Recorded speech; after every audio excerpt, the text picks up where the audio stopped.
What's a joke that's really dumb but you still find it funny? Hey, look, a flock of cows, a herd of cows. Of course I've heard of cows. There's a whole flock of them over there. Use this on many a road trip. Never gets old to me. Why did the old lady fall into the well? She didn't see that well. Row. Why do scuba divers always fall backwards out of the boat? If they fell forward, they'd still be on the boat. I love the image of a scuba diver sitting on the edge of the boat and just face-planting right back into the boat. What's the difference between a hippo and a zippo? One is really heavy, the other's a little lighter. 3 men were stranded out in the sea on a small boat with a box of cigarettes and no match to light them. So they chucked a single cigarette out of the boat so it became a cigarette lighter. So a German man is traveling across Europe. Eventually, after a few weeks abroad, he arrives at the Polish border. The border guard begins to question him. Name: Hans Schmidt. Place of birth: Munich. Occupation: name. Just visiting. Who's bigger, Mr. Bigger or Mr. Bigger's baby? Mr. Bigger's baby, because he is just a little bigger. I used to be addicted to the hokey pokey, but then I turned myself around. Total dad joke, always laugh. A man is walking down the street next to a giant wall. On the other side of the wall is an insane asylum. He hears the lunatics on the other side chanting 13 13 13. He finds a small hole in the wall and peeks through to see what they're doing. Suddenly a lunatic pokes him in the eye and the loonies chant 14 14 14.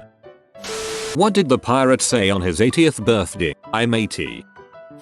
I keep hearing music coming from the printer. I think the paper is jamming. I remember the last thing my grandfather said before he kicked the bucket. He said, "Hey, how far do you think I can kick this bucket?" What do you do when you see a spaceman? Ya park man. Technically plateaus are the highest form of flattery. How does the man on the moon cut his hair? Eclipse it. Why do mice have such small balls? Because so few of them know how to dance.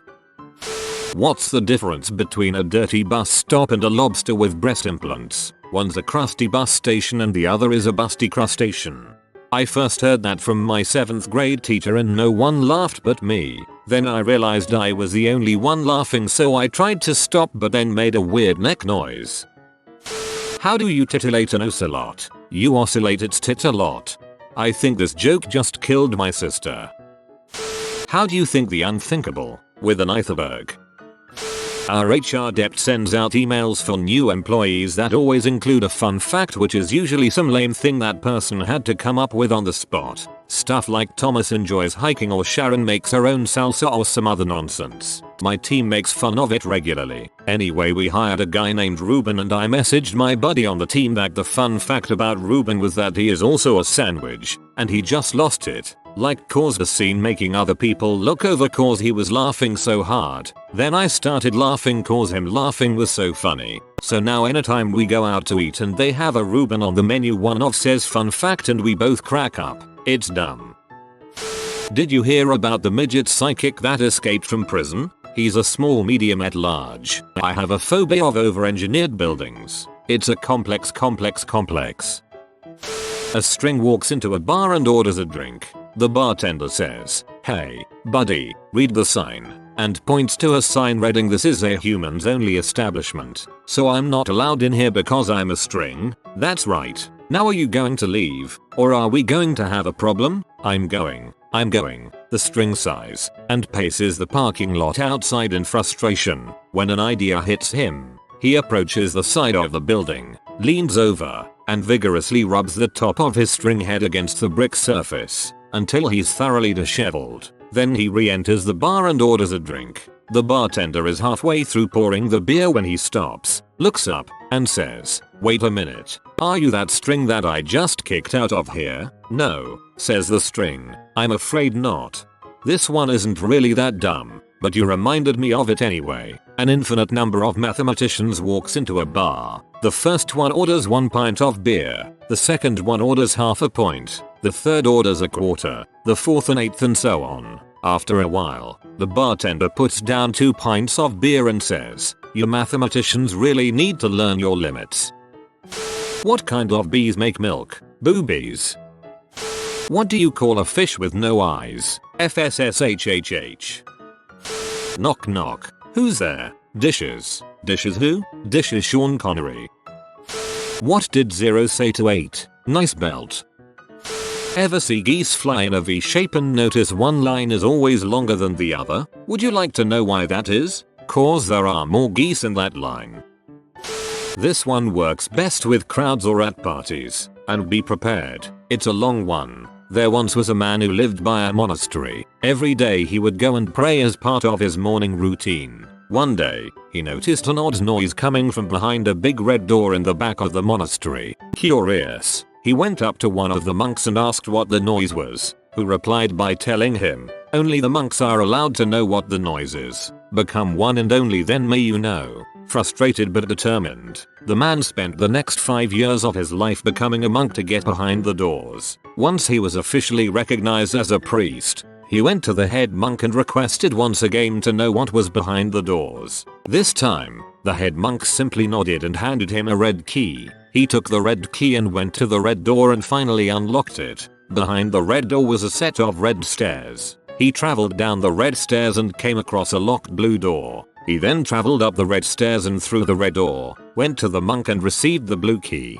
He proceeded to walk through the red door and down the red stairs and unlocked the blue door. Behind the blue door was a set of blue stairs. He traveled down the blue stairs and came across a green door. He traveled up the blue steps and through the blue door, up the red steps and through the red door and went to the monk to get the green key. At this point keep going with the pattern until you either run out of colors or forget the order of them. Once people get frustrated, make the doors and stairs bronze, then silver and finally a giant gold and diamond studded door. Be as dramatic as possible about it. Once he gets the golden key and walks through the doof, he finds the source of the noise. What was it? Well, I can't tell you, you're not a monk.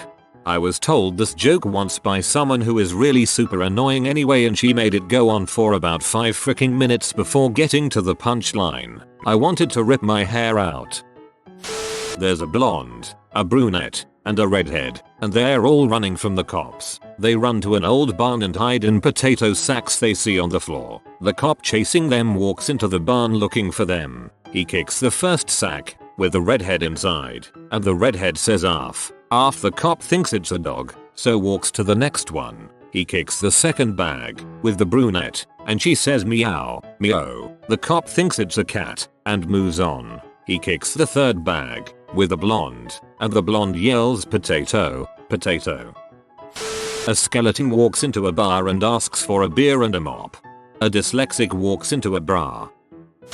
Literally my dad's favorite retort to anything. Did you know llamas are bigger than frogs? It's just so utterly pointless, I love it. It's from a Monty Python sketch, if that helps.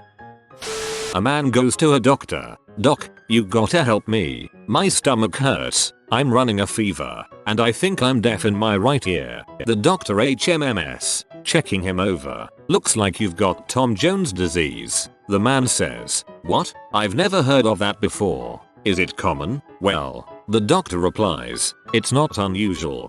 BWAMM what's new pussycat? I texted my then boyfriend saying, I keep thinking of uni thanks to you. He immediately replied with, that's because you and I belong together. It's so bad, but I couldn't stop cracking up. We're married now. Sir, super salad? The frick is a super salad? How many ears does Captain Pika have? 3, a left ear, a right ear, and a final front ear. Me, why couldn't the T-Rex make the bed? Other person, cause their arms are too tiny. Me, no, cause they're extinct dumbass. I laugh myself half to death every time. I just told this to my wife. She said you asked why they couldn't, not why they can't. They didn't used to be extinct. Dang technicalities. What do you call a black man flying a plane? A pilot. You racist. What's brown and sticky? A stick. This joke is basically a long con, and you have to let people interact with it, so it's best done in person. Side note, got through a job screening using it. This first question you have to make it seem like you executed it wrong, placed it there by mistake, An airplane is carrying 500 bricks as it flies. A brick falls off. How many bricks are now on the plane? 499? Dang, I ruined the joke. Never mind. Next one. What are the steps of putting an elephant into a refrigerator? Bonus points if you get gruesome answers. 1. Open the refrigerator. 2. Put the elephant inside. 3. Close the refrigerator. How do you put a giraffe inside a refrigerator? 1. Open the refrigerator. 2. Take the elephant out. 3. Put the giraffe inside. 4. Close the refrigerator. Your audience is probably asking for more dumb ones, so you give them another set. Next, Simba is having a birthday party at Pride Rock and everyone's invited. The whole animal kingdom showed up except one. Who is it? The giraffe inside the refrigerator. An explorer wants to cross a river inhabited by man-eating crocodiles without dying. There's no boat, no bridge, and it's not narrow enough to jump over. His only choice is to swim and risk being eaten, but he makes it across alive. How did this happen? The crocodiles were at Simba's birthday party. Once the explorer crosses the river, he dies anyway. What the heck happened? The brick hit him. Bada boom. My favorite part of this is that when a joke is set up early in a story and called back upon much later, the colloquial term is a brick joke. Two sausages are sitting next to each other in a skillet. One turns to the other and says, "Hot enough for ya." The other screams, "Oh my god, a talking sausage." Why do dogs lick their balls? Because they can. Two guys were walking down the street and saw a dog licking his balls. Man, I wish I could do that. Well, you could try, but he'd probably bite you. Ask me if I'm a tree. Are you a tree? Number. A boy is watching a saddle maker at work. The boy says, "Mister, what do you make saddles out of?" The man says, "Hide." The boy looks around, puzzled. What? Hide? Hide from what? Hide. Hide. The cow's outside. I'm not afraid of a stupid cow. The tractor joke. There once was a man who loved tractors. I mean, he absolutely loved them. He had tractor models, tractor wallpaper, remote control miniature tractors, tractor board games, even some tractor pee, which is not easy to find, mind you. The only thing that even came close to his love for tractors was the love he felt for his wife, his high school sweetheart, who didn't mind his infatuation with tractors one bit. She didn't even mind the role play where she would dress as a tractor, he would dress as a farmer, and he would take her for a ride. Sadly, his wife was struck one day. A tractor fell off the back of a transport truck. She didn't die until he was at her side in the hospital. Her dying words, "Don't blame the tractor, honey," and with that she headed to the big farm in the sky. Sadly, he did blame the tractor. He hated them now with all his mind, body, and soul. He went home and destroyed all his tractor related items, the toys, his wife's tractor suit, and even his collection of tractor pee. He put it all in a pile and burned it in the yard. Whatever didn't burn enough to his liking was thrown into a wood chipper. He then went inside, rarely leaving his home, for 8 years. Finally, on the 8th anniversary of his darling wife's death, he decided it was time to get back out in the dating world. Plus, the cute cashier at the grocery store had been asking him out for a while now. He called her out to dinner. The restaurant he chose ended up being quite nice. Good food, good service, great decor. But there was one problem. It was extremely smoky. So smoky that his date, being an asthmatic, was having some trouble breathing. After noticing her displeasure and trouble breathing, he started breathing in. I mean, really breathing in. Inhaling with such force that all the smoke quickly left the dining room and went into his lungs. When the room was void of smoke, he stepped outside and released it all into the night. When he rejoined his date, she asked, "How on earth did you do that?" To which he replied, "I'm an Extractor fan." When is a door not a door? When it's a jar. How many potatoes does it take to kill an Irishman? 0. Why is Santa's sack so big? He only comes once a year. You have been visited by the wisdom pupper type. Study well, pupper, or you will fail your next text at school. If you are new to the channel, you can subscribe. I publish new videos every day. Until then, check out another video, or don't. Either way, have a great day, you magnificent people.